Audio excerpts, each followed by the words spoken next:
Ngày ní mà mi nôm là từng óc khía mà mơ pi là việc đây mà mi thưa overnight oats សម្រាប់ទុកឲ្យអូនចាញ់ញ៉ាំវាជាប្រភេទអាហារពេលព្រឹកបែបសុខភាពដែលសម្បូរទៅដោយសារធាតុចិញ្ចឹម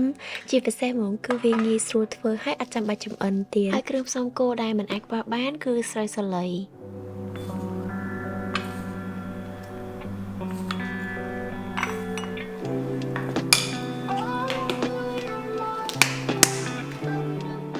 ហើយខ្ញុំបន្ថែមជាមួយនឹង chia seed ប្រហែលជាមួយស្លាបព្រាកាហ្វេ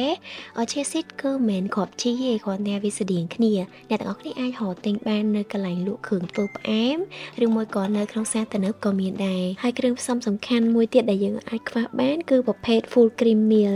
អញ្ចឹងខ្ញុំប្រើជាមួយនឹងទឹកដោះគោ Osleon A2 full cream ដែលអូនចាញ់គាត់ញ៉ាំជាប្រចាំហ្នឹងដើម្បីយកមកធ្វើ overnight oat នឹងតែម្ដងព្រោះដោយសារតែខ្ញុំចង់ធ្វើទុកឲ្យអូនចាញ់ញ៉ាំច្រើនពេកអញ្ចឹងយើងលាយជាមួយនឹងប្រភេទ full cream meal អញ្ចឹងគឺយើងអាចរក្សាទុកបានរហូតដល់3ថ្ងៃក្នុងទូទឹកកកផ្នែកខាងត្រជាក់លើហ្នឹងគេមានដាក់ឲ្យរួមទាំងរបៀបនៅក្នុងការប្រើប្រាស់គេឲ្យយើងក្លុកមុនពេលដែលយើងយកទៅលាយឬមួយក៏យកទៅឲ្យកូនញ៉ាំអញ្ចឹងហើយកូនចាប់ពីមួយខួបទៅគឺអាចញ៉ាំជាមួយនឹងប្រភេទទឹកដោះគោស្រស់បានហើយដូច្នេះមនុស្សនៅក្នុងការដែលយើងអាចធ្វើជាមួយនឹងទឹកដោះគោស្រស់គឺមានច្រើនមែនតើ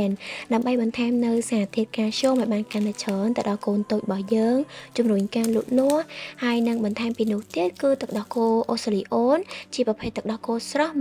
100% ពីគោចិញ្ចឹមធម្មជាតិនៅប្រទេសអូស្ត្រាលីដែលសម្បូរទៅដោយប្រូតេអ៊ីន A2 ច្រើនជំរុញដល់កាពះពោះវៀននិងការបឺតស្រូបយកសារធាតុចិញ្ចឹមបានកាន់តែល្អនៅប៉ែកអឺរ៉ុបគេចូលចិត្តជាមួយនឹងអាហារពេលព្រឹកមួយមុខនេះមែនតើទាំងកូនក្មេងនិងមនុស្សធំដែលសារតែវាឆ្ងាញ់ងាយស្រួលធ្វើសារធាតុចិញ្ចឹមខ្ពស់ផ្ដល់កម្លាំងធម៌ពលបានច្រើនហើយវាអាចធ្វើជាមួយនឹងផ្លែឈើអីក៏បានដែរយើងអាចធ្វើទៅតាមចំណង់ចំណូលចិត្តយើង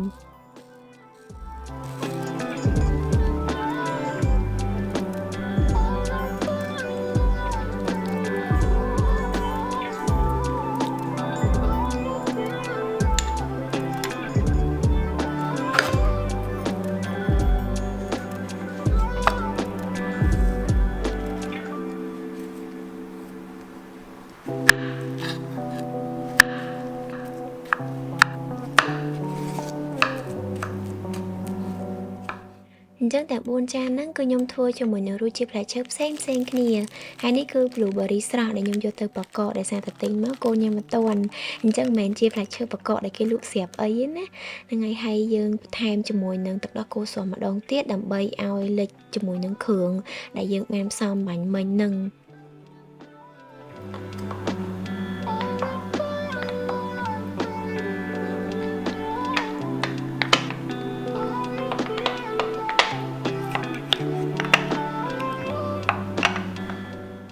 ហើយចុងក្រោយខ្ញុំបន្ថែមជាមួយនឹងតំណាប់ផ្លែឈើក្រៀមអ្នកទាំងអស់គ្នាអាចផលតំណាប់ផ្លែឈើអីក៏បានដែរតាមចំណង់ចំណូលចិត្តខ្ញុំដាក់វាដើម្បីបន្ថែមនៅរសជាតិផ្អែមបែបធម្មជាតិ fiber ហើយនិង carbohydrate ច្រើនដើម្បីជំនួយទៅដល់ការបត់ជើងហើយនិងកម្លាំងធម៌ពលដែរ